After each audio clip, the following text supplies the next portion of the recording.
മാളയിൽ പേവിഷബാധ സ്ഥിരീകരിച്ച നായ ചത്തു. കുന്നത്തുകാട്, വടമ, മാരേക്കാട് പ്രദേശങ്ങളിൽ നായയെ കണ്ടതായി വിവരം.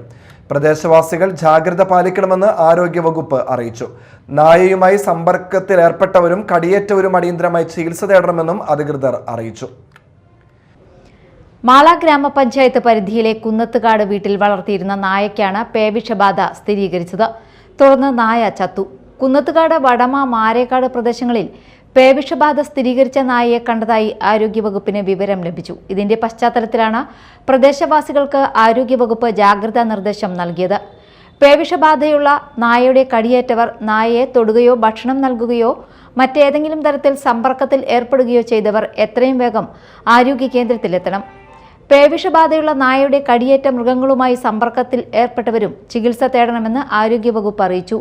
മാള ബ്ലോക്ക് കുടുംബാരോഗ്യ കേന്ദ്രത്തിൽ റേബീസ് പ്രതിരോധ വാക്സിൻ ലഭ്യമാണ്. അപകട സാധ്യതയുള്ളവർ കാലതാമസം കൂടാതെ ആരോഗ്യ കേന്ദ്രത്തിലെത്തി ഡോക്ടറുടെ നിർദ്ദേശപ്രകാരം ആവശ്യമായ വാക്സിനും ചികിത്സയും സ്വീകരിക്കണം. നേരത്തെ പേവിഷബാധയ്ക്കെതിരായ വാക്സിൻ എടുത്തിട്ടുള്ളവർ അതിന്റെ രേഖ കൂടി കൊണ്ടുവരണമെന്നും നിർദ്ദേശമുണ്ട്. നായ, പൂച്ച തുടങ്ങിയ വളർത്തുമൃഗങ്ങൾക്ക് പേവിഷബാധയ്ക്കെതിരായ വാക്സിനേഷൻ നിർബന്ധമായും എടുക്കണമെന്നും ആരോഗ്യവകുപ്പ് വ്യക്തമാക്കി. News desk, media time.